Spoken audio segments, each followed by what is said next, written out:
Telangana high court نے group 1 پریلیمز امتحانات منسوخ کرنے سے متعلق درخواستوں کی سماعت کی۔ درخواست گزاروں نے پبلک سروس کمیشن کی جانب سے کئی اہم امور میں کوتاہی کی شکایت کی۔ درخواست گزاروں نے بتایا کہ امیدواروں کے بائیو میٹرک حاصل نہیں کیے گئے اور OMR شیٹ پر ہال ٹکٹ اور فوٹو چسپاں نہیں کیے گئے، جس کے نتیجے میں شبہات پیدا ہو رہے ہیں۔ ہائی کورٹ نے پبلک سروس کمیشن کے وکیل سے دریافت کیا کہ OMR شیٹ پر ہال ٹکٹ نمبر اور امیدواروں کے فوٹو چسپاں کیوں نہیں کیے گئے، اس کے علاوہ امیدواروں کے بائیو میٹرک حاصل کیوں نہیں کیے گئے۔ عدالت نے کہا کہ اکتوبر میں جو خامیاں رہ گئی تھیں انہیں دوسری مرتبہ امتحان کے موقع پر درست کیوں نہیں کیا گیا۔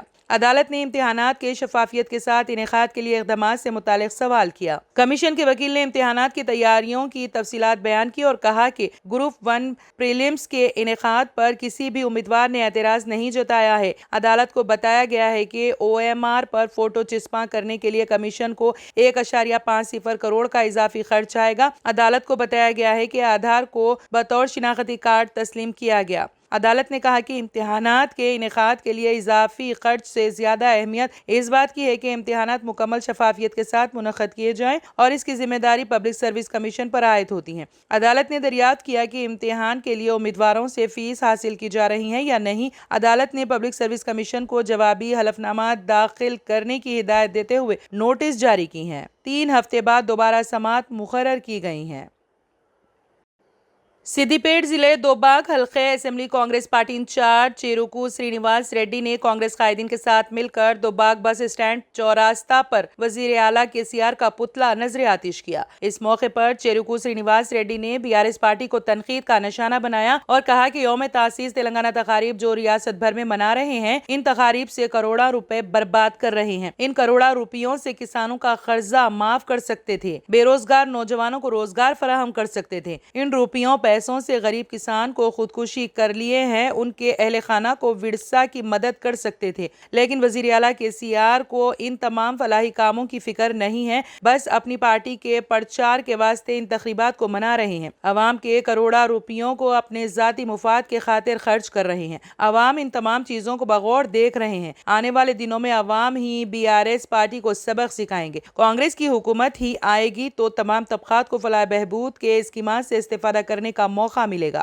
عوام KCR کے کیے گئے جھوٹے وعدوں سے غفلت میں نہ پڑ جائیں۔ تیسری مرتبہ اقتدار کی کرسی پر بیٹھنے کے لیے جھوٹے وعدے کیے گئے، عوام کو ہوشیار رہنے کی ہے ضرورت۔ اقتدار پر آنے کے لیے کیے گئے فلاحی اقدامات، فلاحی اسکیمات کے وعدوں کو KCR نے فراموش کیا ہے۔ کانگریس پارٹی کو اقتدار پر لانے کے واسطے عوام سے اپیل کی اور اقتدار پر آنے کے بعد عمل کیے جانے والے فلاحی اسکیمات کے بارے میں تذکرہ کیا۔ اس پروگرام میں کانگریس سینئر قائدین سرینیواس آکولا بھرت نریندر اور دیگر قائدین کی کثیر تعداد بھی موجود تھی۔ پولیس نے نظام آباد ضلع کے بودھن سے MIM پارٹی کے 10 کارکنوں کو گرفتار کر لیا تھا۔ واضح ہے کہ ان کارکنوں پر یہ الزام عائد کیا گیا ہے کہ جمعہ کو نظام آباد ضلع کے بودھن قصبے میں ایک پروگرام کے دوران BRS کے MLA شکیل عامر کو قتل کرنے کی مبینہ کوشش کی گئی تھی، جس کے بعد ان کی گرفتاری عمل میں آئی۔ جس کے بعد کانگریس پارٹی کی جانب سے بودھن قصبے کا دورہ کیا گیا اور گرفتار شدہ تمام کارکنوں کے گھروں پر پہنچ کر ان کے اہل خانہ سے ملاقات کی گئی اور معلومات حاصل کی گئی۔ جس کے بعد کانگریسی لیڈر نے میڈیا کے نمائندوں سے بات کرتے ہوئے بتایا کہ ان کارکنوں پر جھوٹے الزامات عائد کیے جا رہے ہیں اور انہیں جیل میں ہراساں کیا جا رہا ہے۔ انہوں نے کہا کہ کانگریس پارٹی ان کارکنوں کے حق میں ہر ممکن مدد کے لیے آگے آئیں گی جو کہ بے قصور ہیں۔ کمیٹی کی طرف سے ہم یہ تینوں کے اوپر جو تین چار جو کیس ہوا ان کے گھروں کو گئے ہم اتفاق سے۔ ہم کو معلوم ہوا تھا کہ ان کے اوپر جو 307 کیس ہوا کچھ بھی نہیں ملا ان کے پاس، پھر بھی پولیس گھروں پہ راتوں میں آ رہی ہے، ان کو ہراسمنٹ کر رہی ہے، ان کو ڈرا رہی ہے۔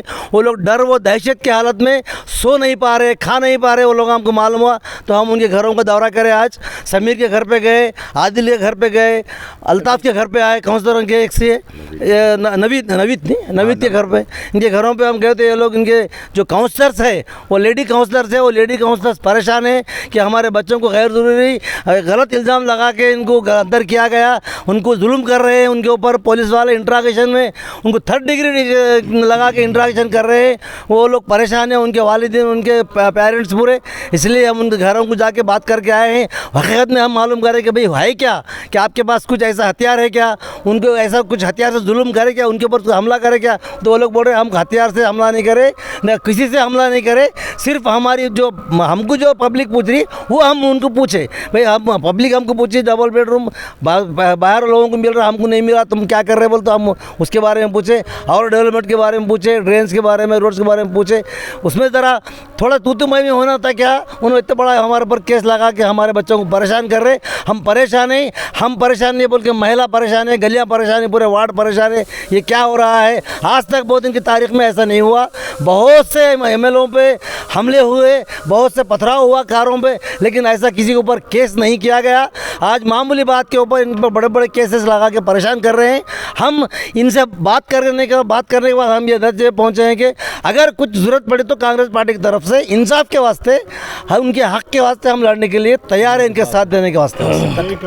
غیر مسلم نوجوان سے شادی کے بعد ہراسانی سے تنگ آ کر خودکشی کرنے والی ثنا نامی لڑکی کی والدہ نے مسلم لڑکیوں سے روتے ہوئے درد مندانہ اپیل کی ہے۔ واضح ہے کہ ثنا نے ایک غیر مسلم نوجوان سے شادی کی تھی جس نے بعد میں اسلام قبول کر لیا تھا۔ ثنا کی والدہ نے میڈیا کو بتایا کہ شادی کے بعد سے ہی ان کی بیٹی کو ہراساں کیا جا رہا تھا، جبکہ وہ تعلیم یافتہ تھی اور برسر روزگار تھی۔ شادی کے بعد شوہر اس پر 1 روپیہ بھی خرچ نہیں کیا کرتا تھا۔ ثنا کی والدہ نے مزید کہا کہ ان کی بچی کو ٹارچر کر کے مار دیا گیا ہے۔ انہوں نے روتے ہوئے مسلم لڑکیوں سے اپیل کی ہے کہ وہ غیر مسلم نوجوانوں سے شادی نہ کریں۔ ان کا کہنا ہے کہ انہیں سبق مل چکا ہے اور وہ چاہتی ہیں کہ دوسروں کی زندگی برباد نہ ہو۔ انہوں نے کہا کہ ان کی بچی نے جو غلطی کی ہے وہ کوئی دوسری بچی نہ کرے۔ واضح ہے کہ ثنا نے اپنے گھر والوں سے بات کرتے ہوئے لائیو خودکشی کر لی تھی، جس سے ان کے ارکان خاندان سکتے میں آ گئے۔ بیٹی کی موت کے بعد ثنا کی والدہ نے میڈیا سے بات کرتے ہوئے تمام تفصیلات سے واقف کروایا اور مسلم لڑکیوں سے اپیل کی ہے۔ آسام میں سیلاب کی وجہ سے انتہائی مشکل حالات پیدا ہو گئے ہیں۔ سیلاب نے مزید سنگین صورت اختیار کر لی اور بارش کے سبب کئی دیگر علاقوں میں پانی بھر گیا۔ آسام ریاستی ڈیزاسٹر مینجمنٹ محکمہ ASDMA کے ذریعے جاری بلیٹن میں مطابق دھیماجی، دھبری، کوکرا جھار، بکساں، بارپیٹا، دارنگ، لکھیم پور، نلباڑی، سونت پور اور عدالگری ضلعوں میں سیلاب سے تقریباً 1,19,800 سے زیادہ لوگ متاثر ہوئے ہیں۔ ASDMA کے ذریعے جاری اعداد و شمار کے مطابق نلباڑی میں سب سے زیادہ افراد متاثر ہوئے ہیں، جہاں تقریباً 45,000 افراد سیلاب سے بے حال ہے۔ اس کے بعد بکسا کا نمبر آتا ہے جہاں 26,500 لوگ پھنسے ہوئے ہیں۔ لکھیم پور میں بھی تقریباً 25,000 افراد سیلاب سے پریشان ہیں۔ مجموعی طور پر 20 اضلاع اور سب ڈویژن میں سیلاب کا پانی پہنچ گیا ہے۔ اس سیلاب کی وجہ سے 10,000 ایکڑ سے زیادہ فصلیں تباہ ہو گئی ہیں اور 1 لاکھ سے زیادہ مویشی متاثر ہو گئے ہیں۔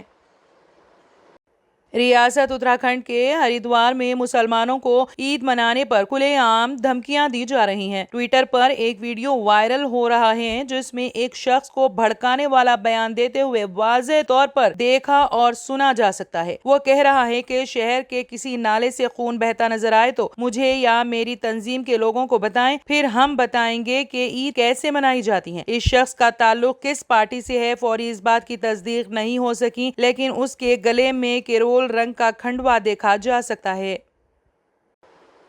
سعودی عرب میں وزیر حج و عمرہ توفیق الربیع نے اعلان کیا ہے کہ حجاج کرام کی تعداد وبائی مرض سے پہلے کی سطح پر لوٹ آئی ہیں۔ انہوں نے کہا ہے کہ اس سال حج سیزن میں عازمین حج پر عمرہ کرنے کے حوالے سے کوئی پابندی موجود نہیں ہے۔ حج کے انعقاد کے لیے مملکت کی تیاریوں کے بارے میں ایک تقریر میں انہوں نے مزید کہا کہ اس موسم میں 37 سرکاری ادارے عازمین حج کو خدمات فراہم کر رہے تھے۔ بیرون ملک عازمین حج کے اخراجات میں 39% کمی آئی ہے۔ یہ اس وقت ہوا جب سعودی ہلال احمر نے مقدس مقامات پر ہنگامی خدمات فراہم کرنے کے لیے اس سال حج سیزن کے لیے 8 اگست 139 ہیلی کاپٹر مختص کیے ہیں۔ حکام کے مطابق یہ ہیلی کاپٹر جدید ترین طبی آلات، ایئر نیویگیشن سسٹم اور اہل انسانی کیڈر سے لیس ہے۔ ان کی طبی رپورٹس کے جواب کی شرح 7 منٹ ہے۔ ان خیالات کا اظہار حج کے انعقاد کے لیے مملکت کی تیاریوں پر سعودی وزیر حج نے اپنے خطاب میں کیا۔ دوسری طرف خادم حرمین شریفین شاہ سلمان بن عبدالعزیز نے اس سال حج ادا کرنے کے لیے دنیا کے مختلف ممالک سے آنے والوں کا خیر مقدم کیا۔